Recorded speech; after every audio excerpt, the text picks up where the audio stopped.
So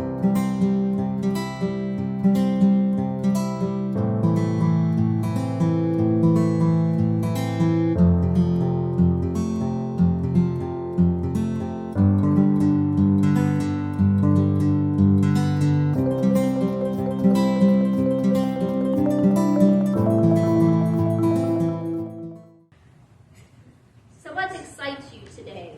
Is there anything that gets you excited this morning? Yes. What excites you today? My name is Karen Brown, and I am here, a native of Augusta. I'm in town to run a Samuel Summer Youth Program, and some of my best friends in the world are sitting right here in the church. So I would be excited for our children too, to have someone doing a summer program. That's free. That's free. Anybody else excited about anything this morning? Come on, let's get. No? Am I the only one that's excited? Well, I'm excited about something. Now, I know that you've already talked about this, but I was absent last week, so we're going to talk about it again. I am excited about these lights. Look up. Look up. They're very pretty. Yes. And the light that shines in this space. How beautiful and warm it is. Oh, I'm excited about those lights. I'm excited because tomorrow, June 12th, is Loving Day. How would we not be excited and thrilled about Loving Day? I'm excited because the whole month of June, the entire month, is devoted to Pride Month. Another way of loving. And aren't we here for love? Aren't we here to give love and to be loved? Let me tell you, if you're here for any other reason, let's talk afterwards. Because I'm here for love, and I hope you are too. I want to start with Loving Day. Childhood friends, Mildred and Richard. They met as children. She was 11, he was 17, and as she became age appropriate, they courted. And when Mildred turned 18, she and Richard were married. 2 weeks later, or several weeks later, in the middle of the morning, there was a knock on their door. It was the authorities. They had come to arrest Mildred and Richard. As you see, in 1958, there were laws on the Virginia books that forbade people of different races to marry. It didn't matter that they had found love.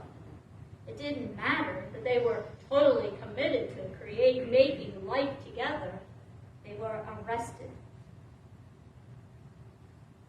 They stood before the judge, and the judge gave them a year suspended sentence if they left the state of Virginia for 25 years. And rather than being imprisoned, Virginia and Richard Loving moved away. Moved away. They started their family, had 2 children. Mildred, a homemaker, Richard, a construction worker, wanted to be with their family still in Virginia. So they petitioned the higher courts, the Supreme Court of the state of Virginia, they were married in 1958. In 1963, they petitioned the court. They were denied. The court stood beside its decision. So back to Washington they went. Their case was brought before the United States Supreme Court on April 10, 1967. And Supreme Court voted unanimously in favor of the Lovings, that they could return to their homes. So on June 12, 1967, Supreme Court of the United States made that decision, which forced 16 states in the United States of America to take laws off of their books that forbade people of different races to marry. So let's take a little walk down memory lane. Think back to 1967, and I'm looking around, and I would say that there might be one person who might have a vague memory of 67. Think back. Where were you? I was integrating Episcopal Day School. What were you doing? Yes, what were you doing? Just think of the things that you were doing. Mama was fresh home from the hospital because I was only 10 days old. 10 days old, newborn, yes, yes. So in June 12th of 1967, Groovin' by the Young Rascals was number one on the pop. You know, Groovin' on a Sunday afternoon. We all know that song. And Respect. Aretha Franklin was number one on the R&B charts. So we're all really attuned to 1967. For some of us, it doesn't seem like that long ago. Now a little math. 1967 was but 56 years ago. It feels to me quite amazing that the country I live in, that we had laws against people loving one another, people creating lives together that were meaningful and long-lasting and committed and devoted. All those vows of marriage that are so sacred to us.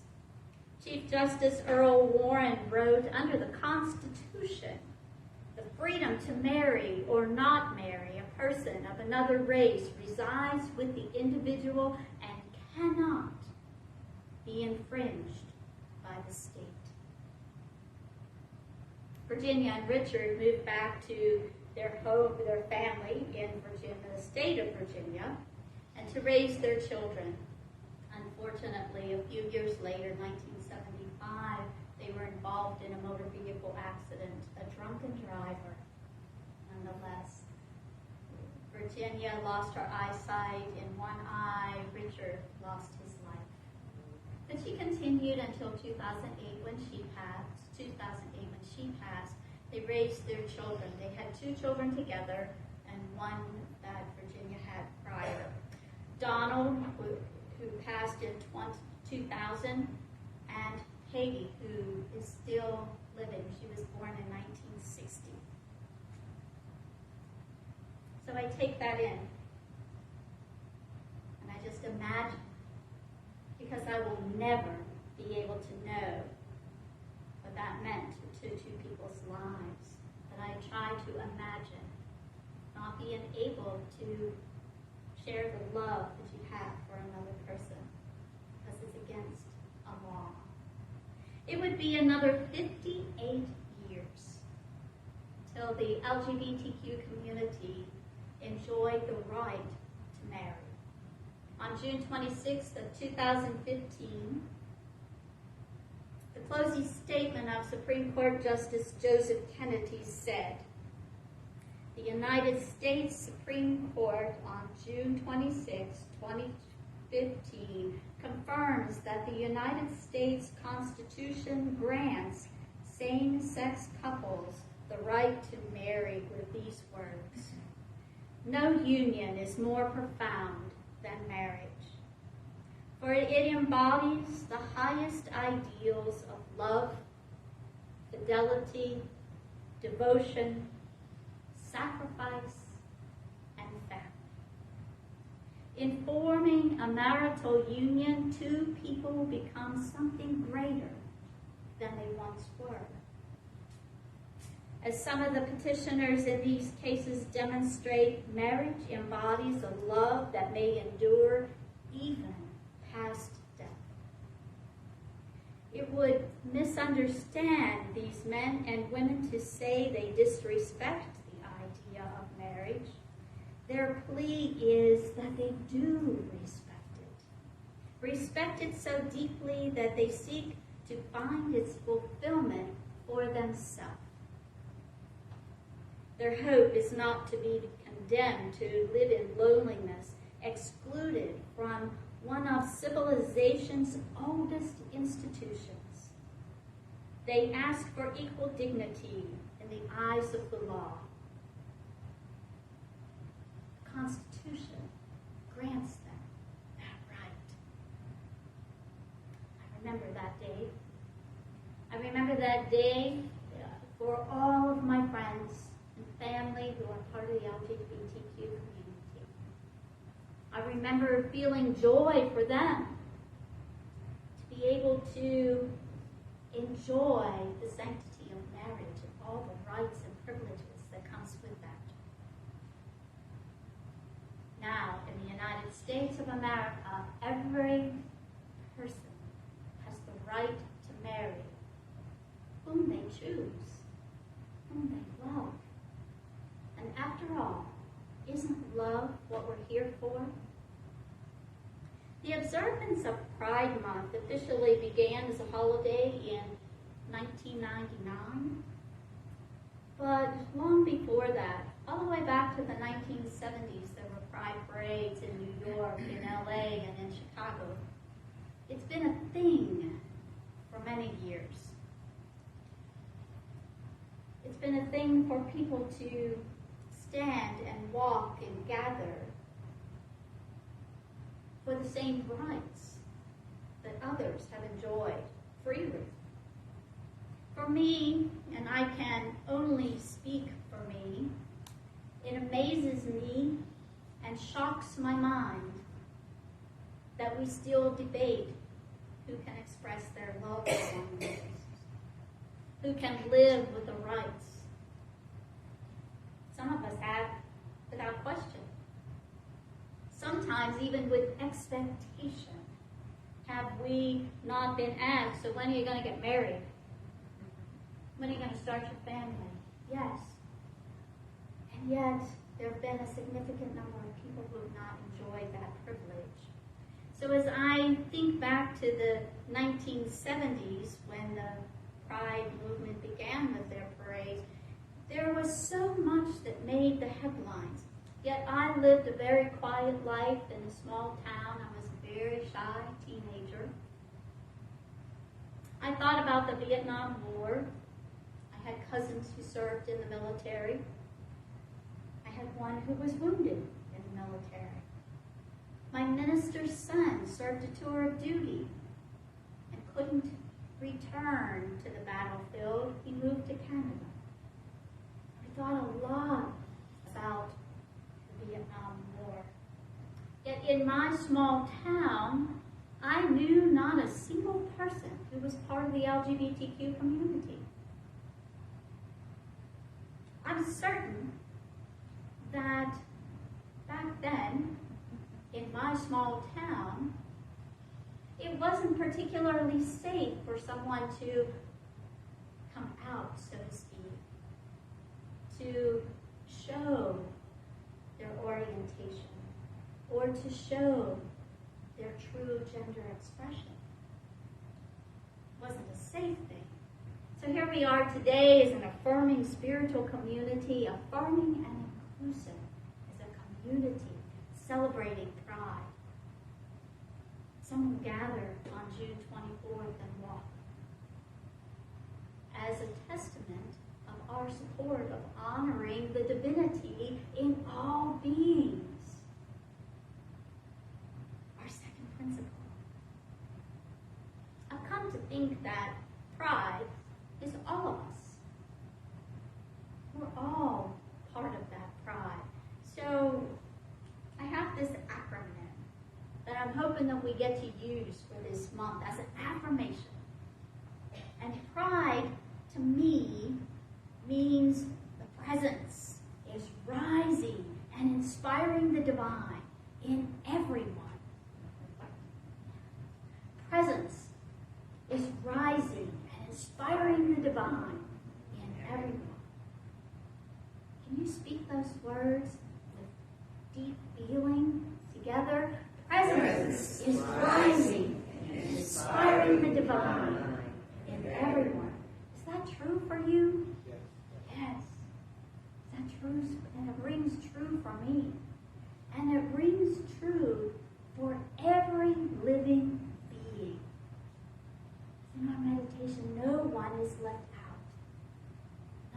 single person.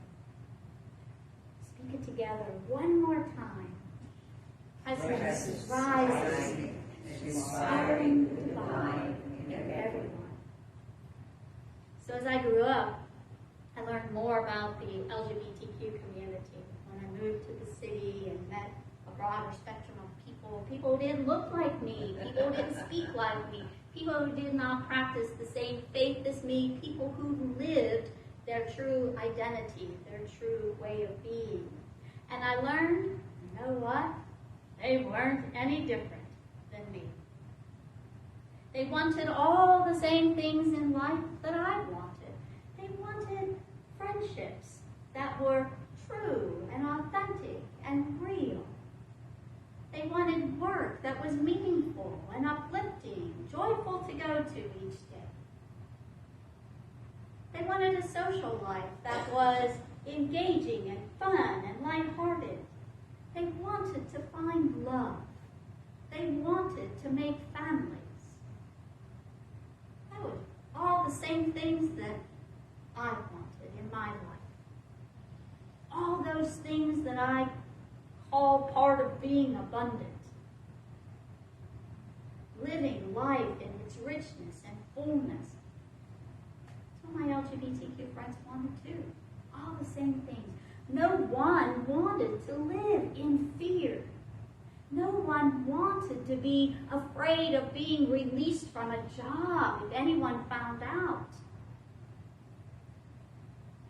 Living in secret. No one wanted to be denied services wherever they went, or ridiculed, or taunted, or bullied, or threatened, or beaten, or worse. No one wanted that, especially because of love, especially because of how they identified their gender. So let's call up our vision and mission and core values. Steve, go back to that slide. You're in charge. Oh, I have it. Power up. So here we are at our core values. So when we go out today and as we consider those who are part of the Pride community, who are our friends, who are our family, whether we know or not, let's consider how accepting we are. Are we unconditionally accepting? Now, I will tell you, I don't have all the answers. I still have some questions. I still have some things that I wonder about. Yet, it's not my job to criticize or to judge. Romans 8:28 reminds me, judge not so that you will not be judged. I'm reminded in Matthew, what's mine to do? Go into the world and love one another. Yeah. Not just to love this group of people or this group of people, to love one another, period, end of discussion. So I don't have to understand everything. There are many things that I don't understand. Technology. And yet, I embrace technology. There's many things about science, mathematics, etc. that I don't understand. I don't have to understand any of them to be able to love another person for the mere fact that they are a creation of God. They too are whole, perfect, and complete, just as they are. And invite them into a greater expression of themselves as I grow and move into a greater expression of myself. So here we are accepting, and we are affirming. Can we, even if we don't understand, even if we don't have all the answers, even if we have many questions, can we affirm that our LGBTQ family and friends are entitled to the same rights that I have, that you have? All of them. be committed to endorsing life and equity for all people without question? Can we be kind? Yes, you can be kind. I have seen you all be very kind. Yes, you can be kind. Practical and welcoming. Can we welcome our LGBTQ family and friends without question? So that on a family celebration or a holiday, maybe Thanksgiving, we just show up as who we are without the expectation that someone comes out and identifies as gay. I have never walked into a family gathering and said, "Hello, I'm Karen, I'm heterosexual." Never had to do it. Never expected. And yet we sometimes expect that of our LGBTQ friends and family. Just show up and embrace and welcome everyone for the beautiful soul that they've come here to be, as they show up and as they are. Then we go to our mission. Wow, to awaken, to celebrate the Christ consciousness in all people. And I have to think, not if I've ever let anyone out of that, but when. I don't want to have to be defensive with myself and say, "Oh, I've always included everyone." So I'm just going to make an assumption that there's been a time in my life that I have not included someone for whatever reason. But can I awaken? Can I call myself into a higher consciousness, a more open and expanded heart, to celebrate, not just acknowledge, not just tolerate, but to celebrate that beautiful, divine Christ consciousness that's in every being. And if we see others as that, is it possible that they might show up as that? You know, Charles Fillmore talks about the power of love. And he says, love is that power that sees good until good is what is manifest. What if we look at each other with no questions asked and just see the divine, to see that Christ consciousness of who they really are? Would not then that Christ consciousness be made manifest?